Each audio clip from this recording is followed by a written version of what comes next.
Siamo in una tipica osteria friulana e precisamente a Ronchis, in compagnia di due amici, Stefano Montello e Flavio Zanier, due fondatori del gruppo Mitili Folk FLK, un gruppo che nel Friuli è stato ed è ancora molto importante e ha avuto molto seguito.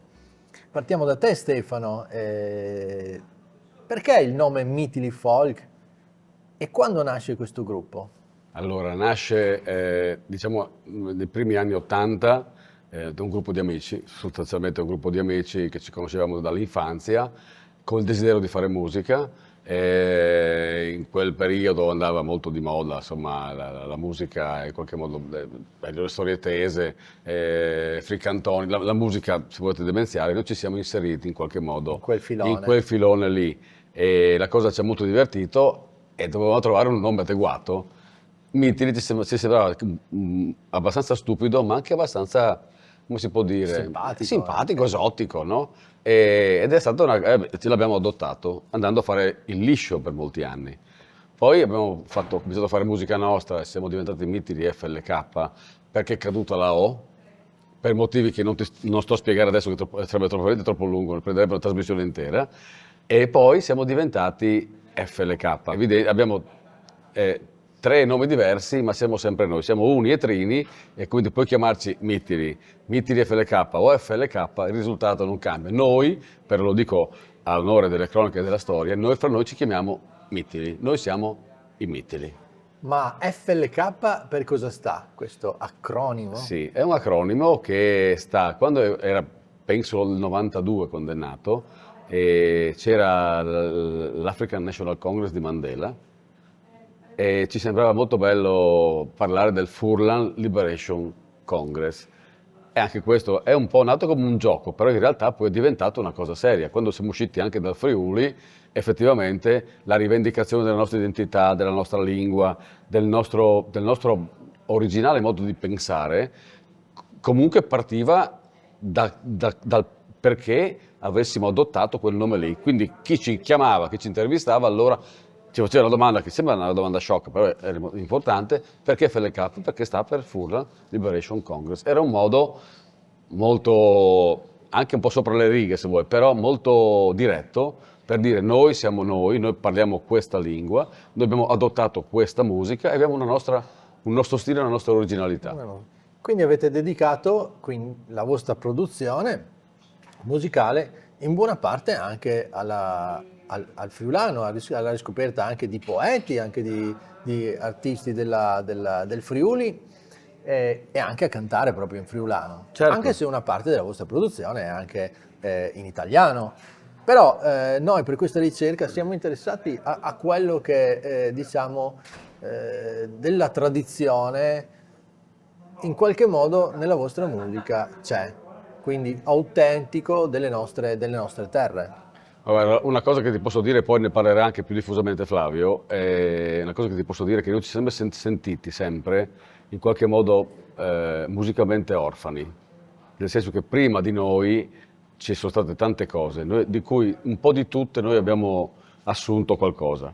Però era da subito, dal nostro modo di cantare, per esempio le Sciarazzole Marazzole, pezzo tradizionale strasentito, noi gli abbiamo aggiunto per esempio i tamburi, nel senso quasi tribale. Avevamo da sempre la nostra idea di musica, volevamo essere quella cosa lì, e quindi pur nel nostro essere orfani di padre e di madre, ognuno di noi aveva i suoi punti di riferimento, e la cosa che ci è riuscita francamente molto bene è la sintesi.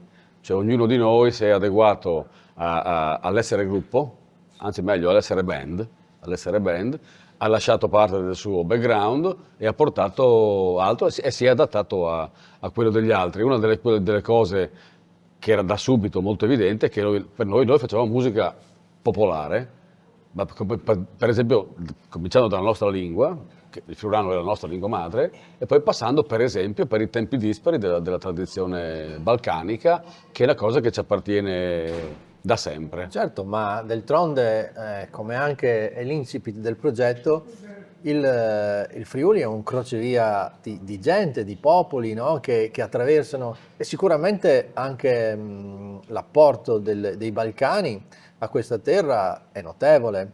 E quindi da lì magari l'esigenza di scrivere anche, di cantare, di suonare anche in tempi che in altre parti magari d'Italia non sono considerati, ma qui noi Infatti. siamo vicini, Ma appunto. infatti, e poi c'era, questo a livello musicale, a livello culturale, che è un altro degli aspetti secondo me che ci ha caratterizzato, perché noi comunque siamo un gruppo di persone che fa arte visiva, che fa teatro, che scrive, non siamo soltanto dei musicisti. Un'altra di quelle cose che ci ha caratterizzati è l'essere con entrambi i piedi dentro la realtà, dentro la politica in senso alto. Quando siamo nati nel 92 era caduto il muro di Berlino, c'era la guerra nell'ex Jugoslavia, c'era un papa Polacco. polacco e era caduto il comunismo. Se tu tracci una linea da Mosca a Roma e un'altra da Berlino a Sarajevo, passa per il Friuli.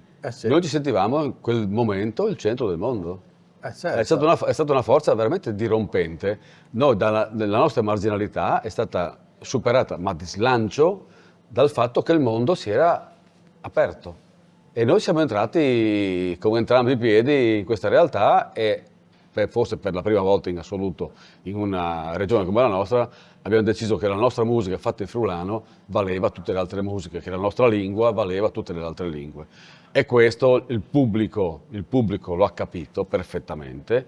Il pubblico è stato, noi siamo in 6, il settimo elemento, no? Settimo È stato, elemento del gruppo. hanno capito, c'era un pubblico all'altezza, ha capito e noi siamo diventati per loro una sorta di punto di riferimento e in molti casi, anche se poi le generazioni passano e cambiano, ma lo siamo tuttora.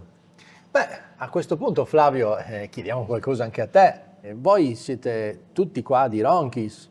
Ronchis ha una tradizione ancora viva, si parla ancora friulano.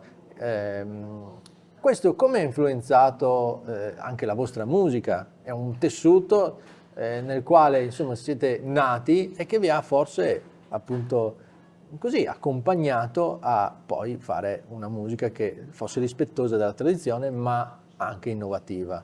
Sì, Stefano prima ha usato un termine che secondo me è molto importante, quando ha detto noi siamo orfani. In realtà noi viviamo la condizione di chi si riscopre orfano e cerca di capire orfano di cosa. Ronchis, che è il paese di cui quasi tutti noi facciamo parte, Cristina di Rivignano, ma comunque siamo di questa area qua, ci ha aiutato nel senso che comunque aveva conservato qualcosa, il fatto di avere una lingua comune che è il friulano e non l'italiano ufficialmente, perlomeno fino alla nostra generazione, il fatto di avere dei luoghi tipici del Friuli, che sono le osterie, questi posti di ritrovo, dove all'epoca, parliamo ormai di oltre 30 anni fa, si cantava ancora nelle osterie. Si cantava in maniera spontanea? Si cantava in maniera spontanea, poi non siamo a fare i filologi, eccetera, eccetera, si cantava qualunque cosa.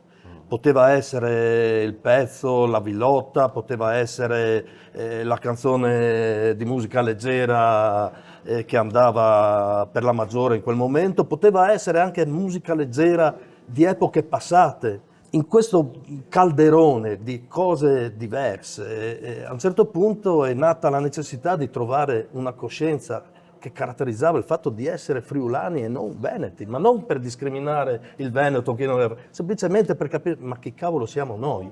Certo, ma la vostra produzione musicale è appunto tanto dedicata anche ai canti in lingua friulana, perché poi anche col rapporto che avete avuto con poeti importanti, Federico Tavan e molti altri, ma secondo te qual è il pezzo o i pezzi più rappresentativi di questo legame con la terra? Allora, in questo percorso che dicevo prima di presa di coscienza, diciamo, ci ha aiutato un mondo che era esterno al nostro, esterno a Ronchis, che era fatto appunto di questi amici poeti, ma anche di altri musicisti. Ricordo all'epoca c'erano Giulio Venner con i Fur Club,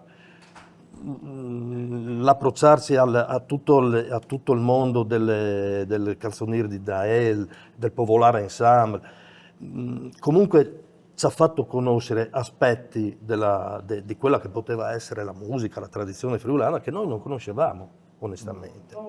Se devo essere sincero, il brano che ha dato la stura a tutto questo, in realtà era un brano che noi non abbiamo mai suonato, ma che caratterizza quel momento del passaggio dai mitili folk ai mitili FLK, che era il Che di Napoleon, te la ricordi? Sì, Maledetto Napoleon. Era un valzer Sì, molto Maledetto particolare, Che di Napoleon, che Venier ci aveva fatto conoscere e che ci sembrava qualcosa di sicuramente di legato alla tradizione, ma che aveva non lo so, quel non so che ti poteva far partire verso altre sponde, verso altri mari. E poi da lì tutti gli altri, quelle villotte riviste, i Fantastiche Stavila, poi abbiamo conosciuto Lino Straulino, la Sedon Salvadie, anche lì questo modo di rivisitare pezzi, villotte, Fasin Unciante. Quindi diciamo che Si è aperto un mondo, nella diciamo, produzione no? musicale degli FLK c'è molto appunto anche di tradizione, C'è la molto di ripresa di canti tradizione, popolari. ma come diceva prima Stefano, c'è questo e c'è tutto il resto, perché c'è una cosa importante secondo me da marcare. Il Friuli per sua natura e per essere rispettosi della sua tradizione è aperto. Sì, è un territorio, È un territorio crocevia. aperto e lo è dal punto di vista culturale, dal punto di vista etico, dal punto di vista musicale. E non puoi tradire questa cosa. Per cui il fatto che noi contemporaneamente si mettesse in un unico calderone la tradizione diciamo più popolare friulana, il cantautorato italiano, il punk, il jazz, tutto e di più, è rispettare il modo di essere nostro, che è quello di una terra aperta, friulani. volenti o nolenti. Ma Stefano, invece a te chiediamo ancora due cose. Potresti darmi una definizione di musica popolare? Che cos'è la musica popolare? Io potrei che risponderti che non lo so, però mi azzardo a darti una spiegazione di massa. Io credo che ci sia per ogni popolo, adesso, vabbè, insomma, entriamo nel campo del romanticismo se vuoi, no? Della fine dell'Ottocento, ma per ogni popolo ha un suo spirito, con la S maiuscola, che è dato dal genius loci di ogni singolo luogo, che non ti parlo solo del Friuli. Noi, io credo che Flavio sia d'accordissimo con me, noi veniamo dalla bassa, noi siamo della bassa del Friuli. La bassa che vuol dire che è quella della camera chiusa, che è chiusa fra il mare, il tagliamento, il risorgive, lo stella e la laguna. E quindi noi cantiamo questa terra qui. Eh sì. Noi cantiamo questo, cioè il luogo, noi siamo, siccome la bassa è una terra femmina, noi facciamo una musica femmina, perché comunque in ogni caso Cristina che la canta, anche se poi le parole sono mie, ma Cristina che la canta e canta la musica di tutti, la rende femminile. La nostra è una musica molto femminile. E poi c'è questo senso di sentirsi abitati dallo spirito di questi luoghi. Secondo me la musica popolare è né più né meno quella cosa lì. Poi questo al di là delle definizioni. E quindi cambia per ogni singola persona, per ogni singolo gruppo, per ogni singola esperienza che si fa insieme. Non è facile. Se per musica popolare intendi la musica fatta dal popolo, siamo rimasti indietro, cioè non c'è più questa cosa qui. Però, sai, ci sono oggi delle novità. I ragazzi, per esempio, vedi quelli che fanno rap, si aiutano l'uno con l'altro. C'è gente che fa la canzone e chiama un suo collega a fare un'altra strofa e la scrivono. Cioè, c'è un modo di collaborazione, che potrebbe essere anche interessante se non ci ancoriamo alla nostra idea vecchia e ormai passata di musica popolare come musica condivisa, no? Quindi, arrivati a questo punto, ci salutiamo con un vostro brano, uno dei più rappresentativi del vostro stile. Il titolo? Siet, che già dal titolo dà un'indicazione, è un brano in 7 ottavi, il discorso di prima parla di noi, è un brano autoreferenziale nel testo, con una melodia che esalta al massimo la voce di Cristina e credo sia... Noi lo amiamo particolarmente. tanto, Bene, allora non ci rimane che salutarci